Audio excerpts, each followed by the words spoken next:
Hola, muy buenas noches a todos. Hoy tengo el gusto de poderles compartir una nueva sección de lo que será análisis de casos. Van a ser historias de diferentes personajes que dedicaron su vida al crimen. Puede ser algunas historias fuertes, otras no tanto, pero la cuestión es poder ir compartiendo información sobre cómo se aplica la criminología en este aspecto. También bases psicológicas y bases de victimología. Van a ser diferentes historias que se van a ir repartiendo a lo largo de las siguientes semanas, meses, y esperemos que les guste mucho. Eh, Debido a cuestiones de la plataforma, voy a estar limitando mi lenguaje en relación a lo que serían algunas palabras, por lo que no se les haga raro que no comente las cosas tal cual son, ¿ok?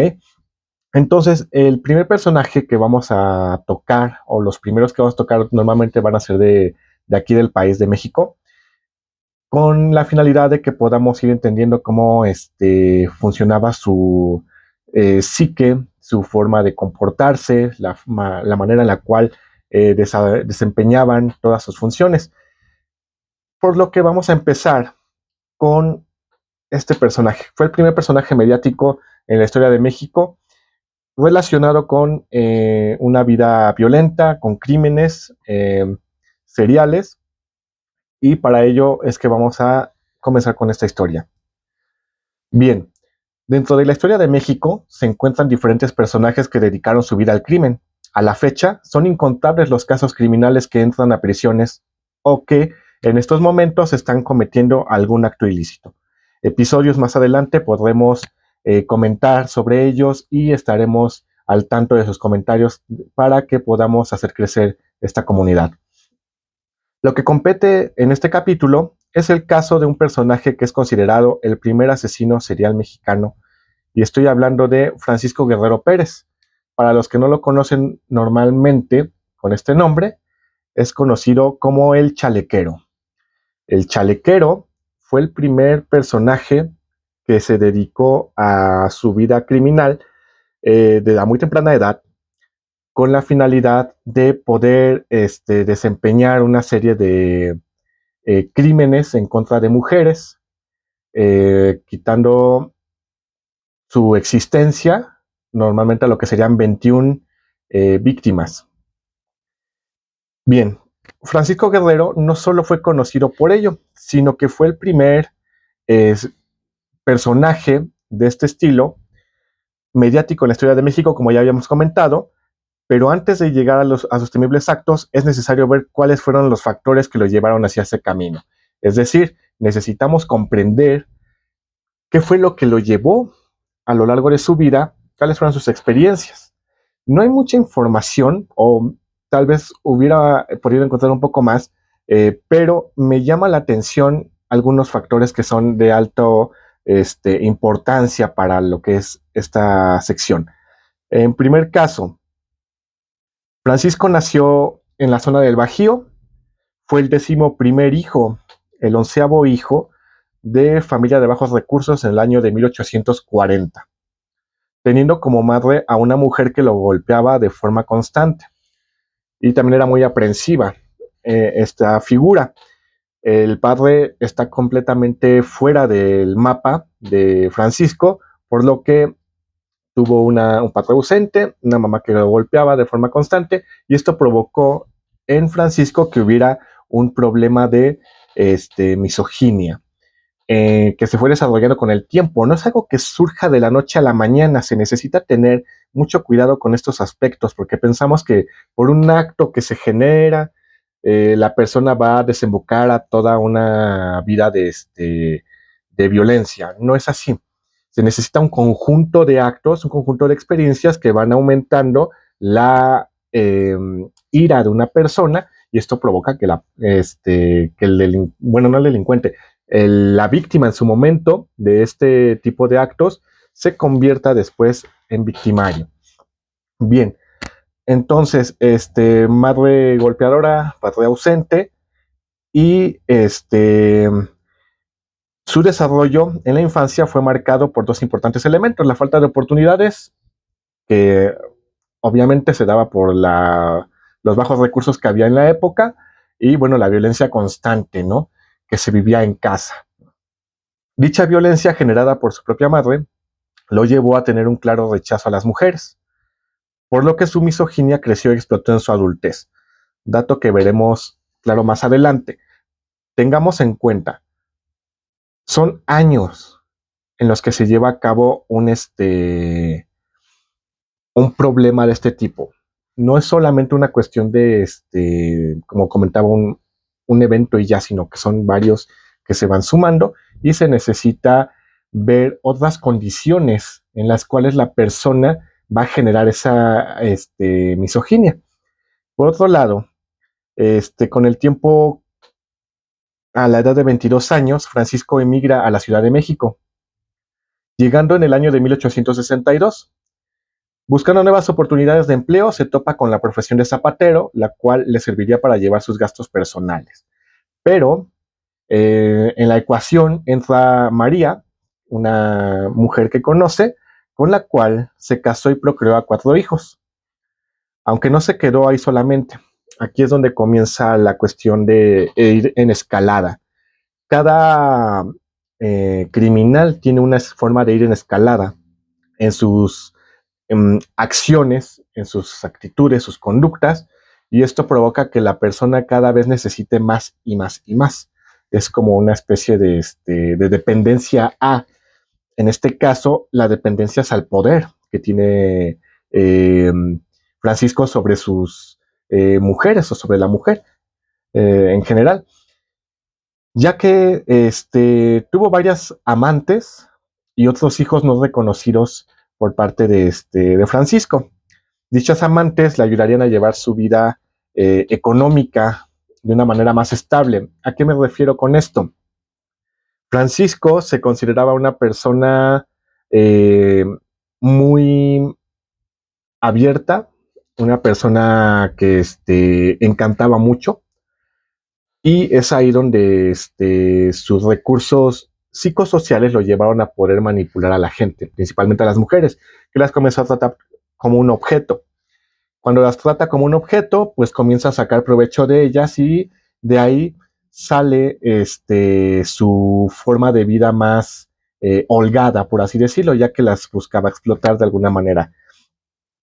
Con el tiempo llegó a tener tantas mujeres a su disposición que se tiene la teoría de que llegó a trabajar como proxeneta.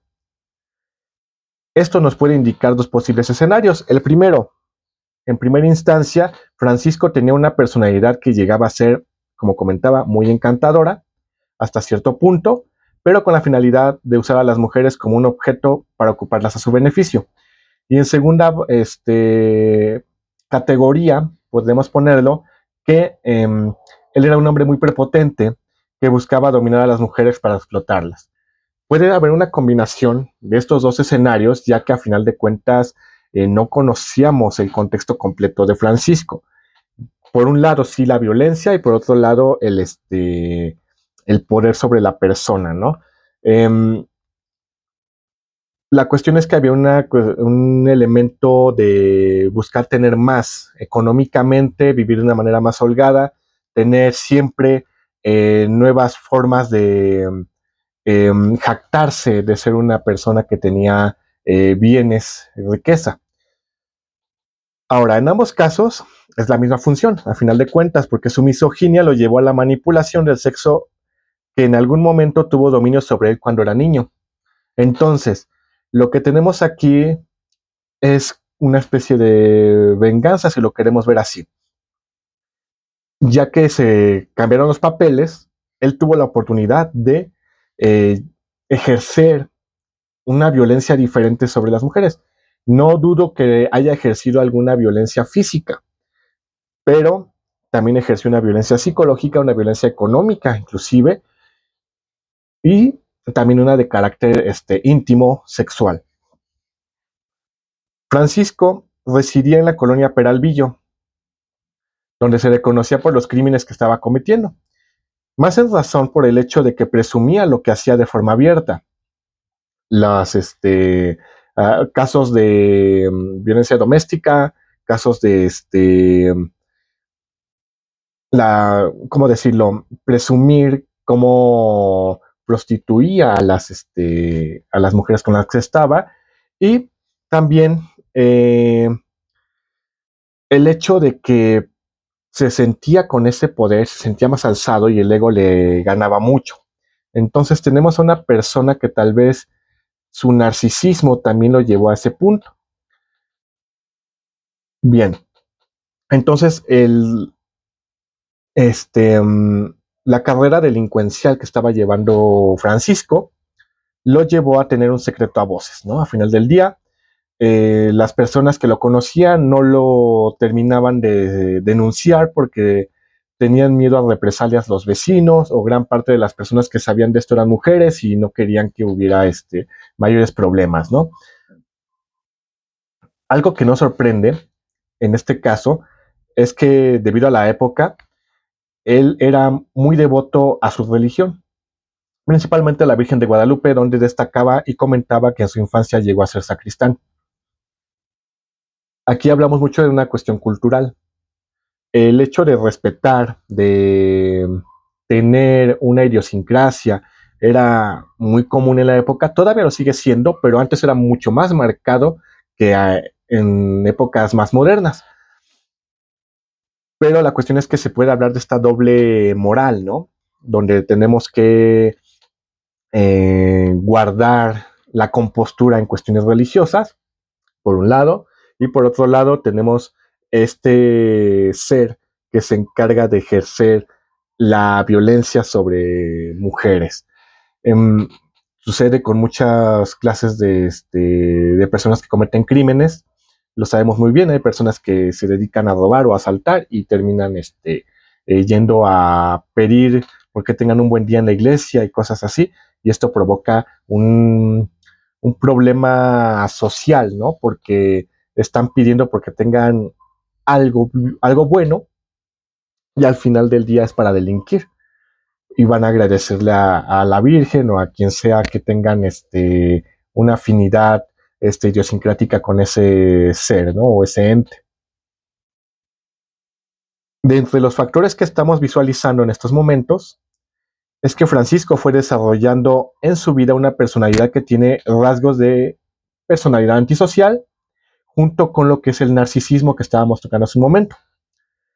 Donde por un lado, debido a la violencia que vivió de niño, lo dejó marcado para que ejerciera una misoginia, y por otro lado, rompe las reglas de adulto, ¿no? No tiene un respeto por la vida, el bienestar de otra persona, porque solamente va a ser para él todo.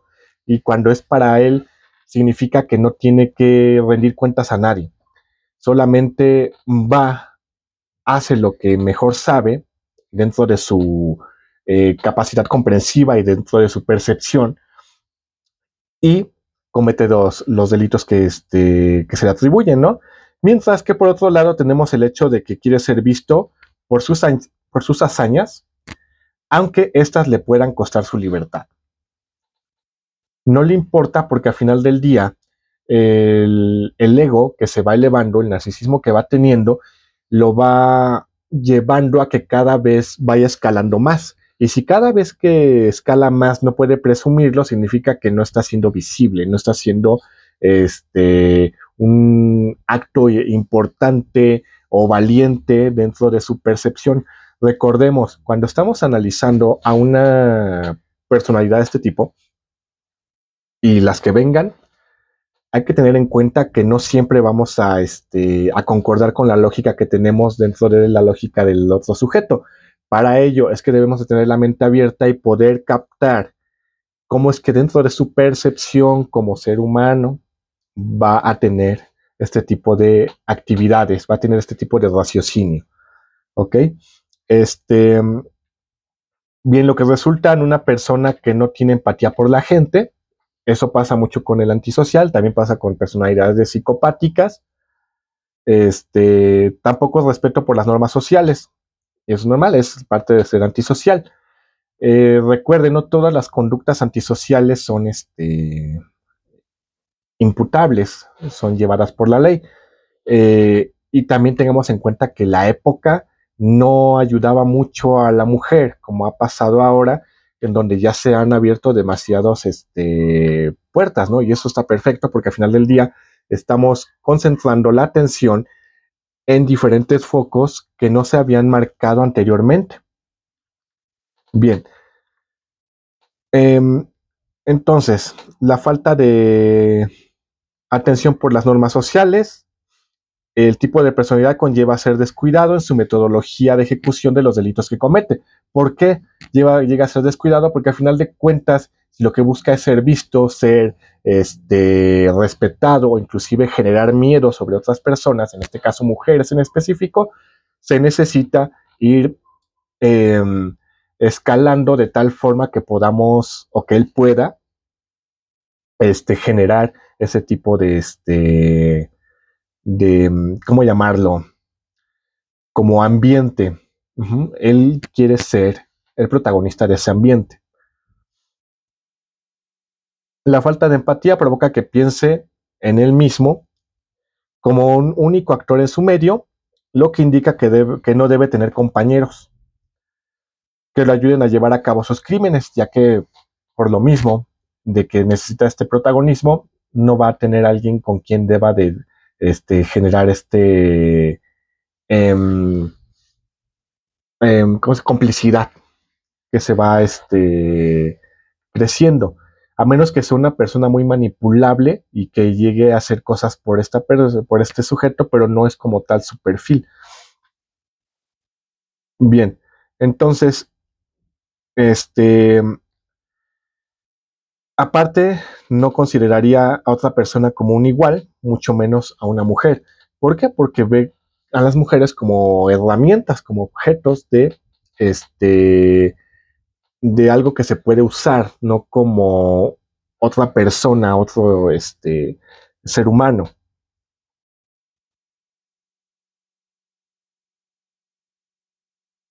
Bien, entonces otro elemento de su forma de actuar es narcisista y esto provoca que los narcisistas tengan una imagen distorsionada y muy agrandada en comparación con lo que son una persona de carácter o una psicología más equilibrada, por así decirlo. La cual, en este caso, una persona narcisista busca una vestimenta elegante, pero que caía en lo llamativo de forma exagerada, que era lo que hacía Francisco. Por ejemplo, usaba pantalones entallados de cachemira, fajas de diversos colores y chalecos de lo que sería como de charro, pues, como tipo mariachi, que lo llevaba a tener una imagen muy excéntrica, ¿ok? Que impusiera en este caso. Ahora bien, hay que tener cuidado con las versiones de lo que se maneja, ya que, por ejemplo, hay foros de internet que comentan que Francisco tenía una personalidad psicopática. Hay que tener cuidado en estos casos. O sea, es una buena hipótesis que tenga personalidad psicopática porque se habla de que es una persona encantadora, se habla de que manipula y sabe jugar con los sentimientos de la gente, pero también hay personalidades antisociales que tienen las mismas capacidades, que van perfeccionando las habilidades sociales y pueden llegar a este tipo de situación. Para llegar a un diagnóstico de psicopatía, es necesario hacer investigación más a fondo. No solamente es con el hecho de que digas que era encantador. Un narcisista, un egocentrista puede ser encantadores también. Hay que tener clara esa parte. Un antisocial tal vez no pueda conseguir un empleo de forma constante o es decir, que sea eh, que conserve el empleo, vamos, para que pueda llevar a cabo ese tipo de actividades. ¿Por qué? Porque al final de cuentas no le gusta que le estén mandando, no le gusta que le estén achacando cosas y por ende también el narcisismo que está muy elevado en este caso provoca que Francisco no quiera tener una figura de autoridad. El antisocial no se deja llevar por figuras de autoridad, entonces el trabajo con un jefe sería muy difícil y si es zapatero podría ser un zapatero independiente. Bien, entonces se comenta esta parte del narcisista ya que tiene esta misma capacidad de carisma, como comentaba. Hay una capacidad de manipulación sobre las mujeres, porque es fácil que estén leyendo a las personas. No solamente el psicópata se pone a investigar ese tipo de cosas, y el psicópata puede llegar a ser más funcional en cuestiones sociales, porque hay psicopatías, o mejor dicho, psicópatas, que se encargan de mantenerse ellos mismos y ser buenos en sociedad. Esto depende mucho de la historia de cada psicópata. Uh-huh. Porque puede haber un psicópata que sí haya tenido una vida como la de Francisco y termine siendo criminal, o puede haber una historia de vida en la que Francisco pudo haber terminado siendo médico, ¿no? En caso de que haya sido psicopático. Pero también la psicopatía, tengan en cuenta que tiene un carácter neurológico. Entonces habría que esperar, si hubiéramos tenido la tecnología en esa época, para poder hacer una resonancia o un electroencefalograma y comprender cómo está la neurología de Francisco en este caso. Pero, ok, entonces, también las consecuencias de sus acciones es algo que no mide, y el hecho de que estuviera presumiendo es muy complicado que lo hiciera tal vez un psicópata, a menos que tuviera también un narcisismo elevado. Pero la diferencia entre el antisocial y el psicópata es que el antisocial actúa por ese impulso.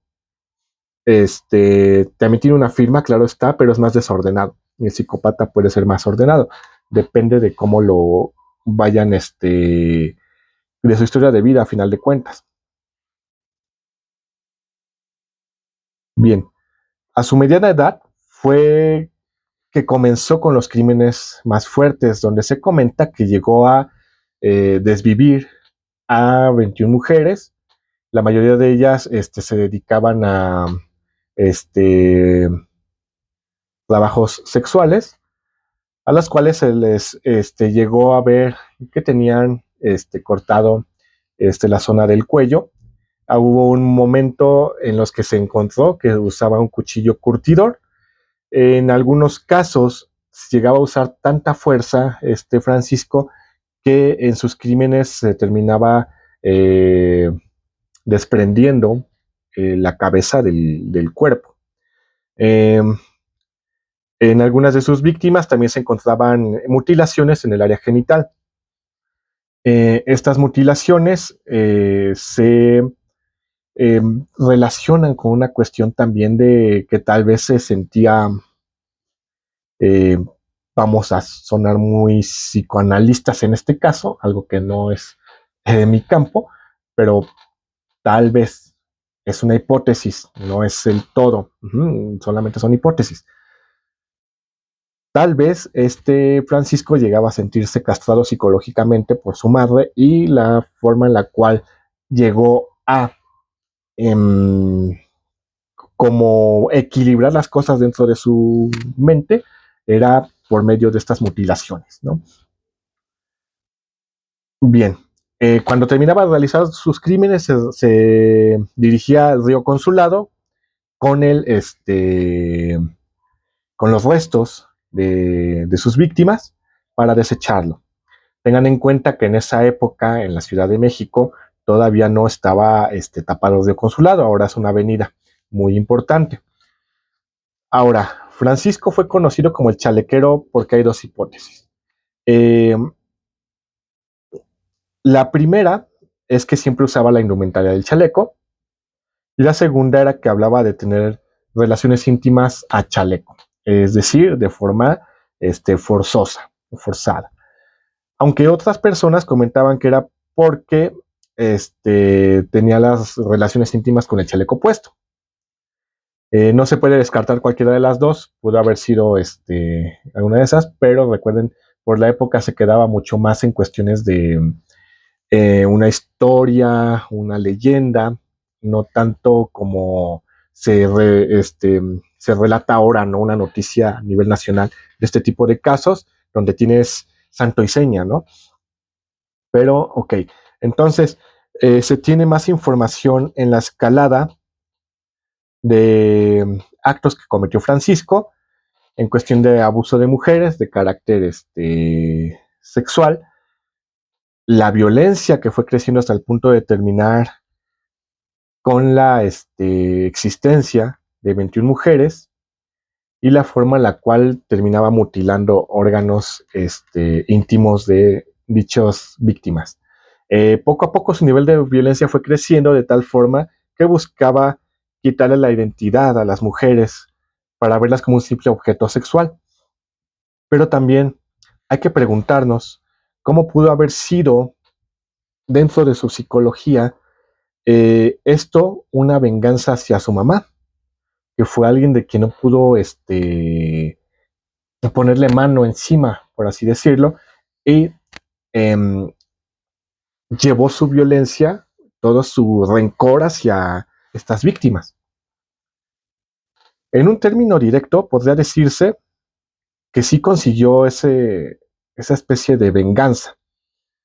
Eh, Aunque el paso crucial fue, como tal, el odio a las mujeres, el hecho de que tuviera víctimas mortales hablaba de algo más fuerte. Es decir, no solamente era como el camino de violencia que tuvo por parte de su mamá, sino que pudo haber habido algo más en ese paso que lo detonó, ¿ok? Porque si no, hubiera empezado a cometer sus crímenes desde antes. Es decir, sí pudo haber generado el odio hacia las mujeres, ejercido violencia, pero ya al escalar a desvivir a alguien, tuvo que haber sido un detonante más fuerte para que escalara a ese punto. ¿Ok?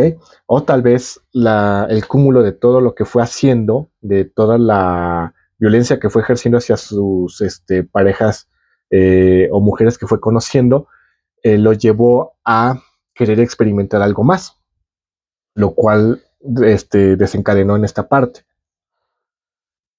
Bien, entonces la venganza por el sexo opuesto ya no fue suficiente como en el objeto sexual, los casos de abuso o prostitución, sino que hubo una escalada en la cual se le hizo necesario terminar o desinstalar de la vida de sus víctimas.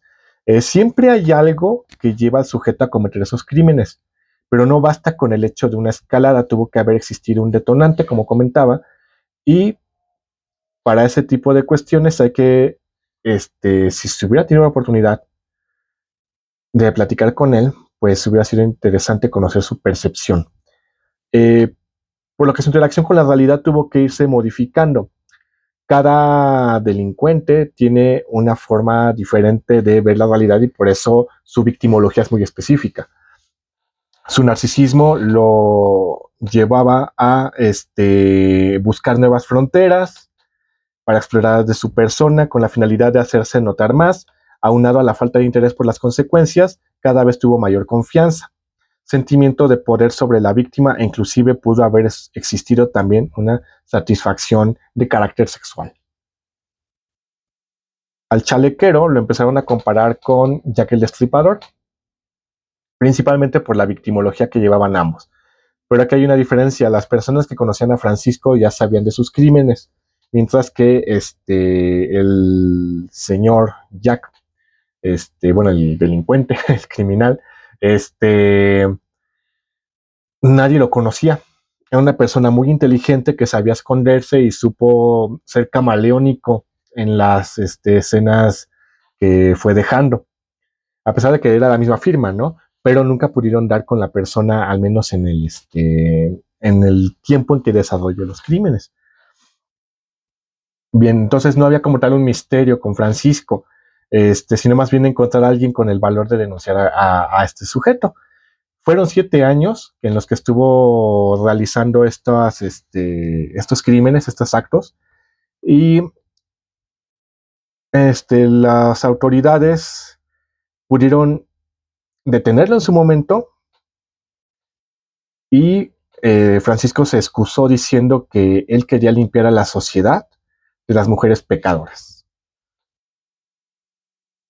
Bien, entonces, teniendo en cuenta sus antecedentes, la forma en que se desarrolló, tenemos un factor psicológico que lo llevó al odio a las mujeres, como ya comentábamos, y como ya también se estaba comentando, hay un factor social sobre el poder en otra persona. El salir de la nada y tenerlo todo a costa de aquello que odiaba, que eran las mujeres. Es decir, tenía como por así llamarlo, como esclavas a personas que trabajaban por él, y todas eran mujeres. El control que fue desarrollando sobre ellas consiguió que tuviera un lugar en la sociedad, que fuera reconocido, alimentando su ego insaciablemente, y fue creciendo hasta el punto de haber cometido la serie de crímenes. En estos tiempos se le considera como el primer caso de asesino serial de la historia de México, al menos del que se tiene registro, pero también con la modificación de las leyes. También se considera el primer feminicida del país. Es interesante cómo el discurso de la ley cambia el sentido de las cosas. Se dice para bien en este caso, ya que se tiene un perfil victimológico dedicado a mujeres y tiene también controversias en su momento, cuando surgió la ley de feminicidio. Pero esta es de las veces que la sociedad mexicana ha llegado a tales puntos de violencia contra la mujer que se tuvo que hacer una ley específica. El problema es que lo hicieron tal vez un poco tarde, ¿no? ¿Por qué? Porque el problema es que han fallecido tantas mujeres en el camino antes de que se le considerara una prioridad este tipo de ley. Si se hubiera detenido este fenómeno en su momento, hubiera sido más sencillo poder trabajar con este tipo de actividades. Ahora, volviendo al caso de Francisco, fue atrapado en 1888 por el detective Francisco Chávez, su tocayo, quien lo llevó a la justicia. Al momento en que fueron conocidos sus crímenes, las autoridades lo condenaron a la pena de muerte. Pero, por alguna extraña razón, el presidente en turno, Porfirio Díaz, redujo la pena a 20 años de prisión. ¿Por qué? ¿Quién sabe qué fue lo que pasó ahí? Pero le cambiaron la pena. Estando en ese tiempo en San Juan de Ulúa, en Veracruz, cumpliendo su condena para después seguir con su vida criminal.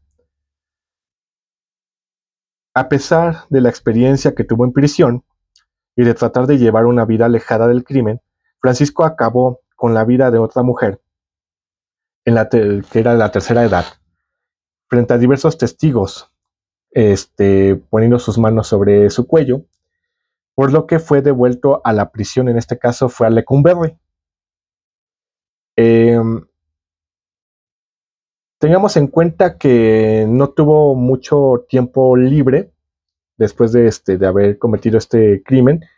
Cuando los regresan a prisión, fueron prácticamente 6 años lo que tenía todavía de vida, eh, o para existir Francisco el Chalequero, porque en 1910 tiene su deceso por tuberculosis, año en que sabemos fue la Revolución Mexicana. Ahora, ¿qué fue lo que lo llevó a cometer el último crimen? Aún no se sabe, solamente se tiene por entendido que lo encontraron con sus manos en el cuello de la víctima y que explotó. A pesar de que ya había pasado mucho tiempo libre, algunos años mejor dicho, y lo estuvo tranquilo, se tiene en cuenta que tuvo su, ¿cómo decirlo?, su impulso por volverlo a hacer. Ahora, ¿qué se puede aprender de este personaje con las características en general que estuvimos viendo? Bueno, pues existen diferentes áreas de la psicología, como se comentaba hace un momento, donde tenemos un odio hacia la figura de autoridad, lo que llevó a Francisco a cometer crímenes en escalada. Y no solamente figura de autoridad en general, sino ya en específico a mujeres. También tenemos el hecho de que su ego iba creciendo conforme tenía poder sobre sus víctimas, teniendo fijación directa a las mujeres debido a su abuso que sufrió durante la infancia por parte de su madre, pasándolo al grado sexual de tal forma que abusaba de mujeres y las llevaba a cometer actos íntimos, ¿no? Por otro lado, también tenemos el factor social, donde existía un grado de machismo más fuerte en comparación del que se vive ahora, ya que a sabiendas del ataque a varias víctimas, sus conocidos no lo denunciaban. Se decía que principalmente era por miedo a represalias, pero ese era el discurso de las mujeres en sí. De los hombres no se estipulaba algo en específico. Entonces también la cultura entra en esta parte, la forma en que se generaba la imagen del hombre era demasiado dispareja, ya que la mujer era solo para tener hijos y no se la consideraba para otro tipo de cosas. La época no ayudaba para que se generara una justicia a tiempo, una forma de poder denunciar de forma certera a una persona. Ahora se hace ya por redes sociales, todo eso. Antes no había redes sociales, antes no había más que periódico, y mucho de la época se manejaba a sabiendas, se manejaba por parte del mismo gobierno, ¿no? Lo que se publicaba o no se publicaba dependía mucho de lo que teníamos de discurso de gobierno en esa época. Bien, por último, también las autoridades que reaccionaron, en primera instancia sí tenía la pena de muerte, pero el presidente en turno terminó dando los 20 años de prisión. Y por otro lado, desde la criminología, que aún no llegaba a México en esa época, eh, la vida de las prisiones era muy complicada, la vida del crimen era más sencillo en ese aspecto, pero ya cuando entrábamos a cuestiones de prisiones, de cómo generar categorías de peligrosidad o niveles de seguridad de acuerdo a las prisiones, no existía una separación tampoco entre un criminal de alto rango y una persona que se había robado un bolillo. Y tampoco los casos psiquiátricos, todos estaban revueltos. Por lo que los estudios ya bien establecidos eran escasos, no todos se metían en este aspecto. Los estudios de sistemas penitenciarios tampoco existían, así que todo el trabajo que se llevaba a cabo era a como les diera a entender a la gente, ¿no? Eh, por ende, la diferencia entre el antes y el ahora en cuestiones de sistema penitenciario, de cómo se trata a una persona que comete un delito, de cómo se ha evolucionado en la forma en la cual se delinque, y las firmas que ahora tienen los nuevos delincuentes, es muy, muy evolucionada. Y para que este haya sido el primer caso del que se sabe y del que se ha tenido registro por parte de la prensa, por parte de tantas áreas, se tiene muy entendido que es complicado poder llevar a cabo este tipo de cosas, ¿no? Em, Resulta interesante por el hecho de que tenemos parte de su historia, parte de su infancia, y que podemos comprender que, claro, o sea, dentro de su perspectiva, de su psicología, si alguien le genera violencia, vas a terminar odiando a esa persona, pero lo llevó completamente a todo un género. Y en este género buscó eliminar aquellas personas que fueran vulnerables como él lo fue en su momento. Y por eso se fue directamente a trabajadoras de, de esta índole. Entonces, tenemos un caso muy interesante. Espero que les esté gustando, que les llame la atención. Voy a seguir sacando más casos, tal vez ya más, un poco más largos. Este fue muy corto porque em, la información que se tiene es muy limitada debido a la época, a pesar de que fue muy mediático y todo eso. Su infancia hace falta muchos huecos para comprender por qué escaló hasta el nivel de desvivir a la gente, ¿no? Pero lo importante es que se tiene este primer caso, que espero, si quieren comentar, coméntenlo y compártanlo para que podamos hacer más grande esta comunidad. Espero que tengamos más y más información de por medio. Y si podemos hacer una segunda parte de este caso, lo hacemos. Si no, pues vamos a continuar con los siguientes personajes que dedicaron su vida al crimen. Muchas gracias, que tengan buena noche y nos vemos en la próxima.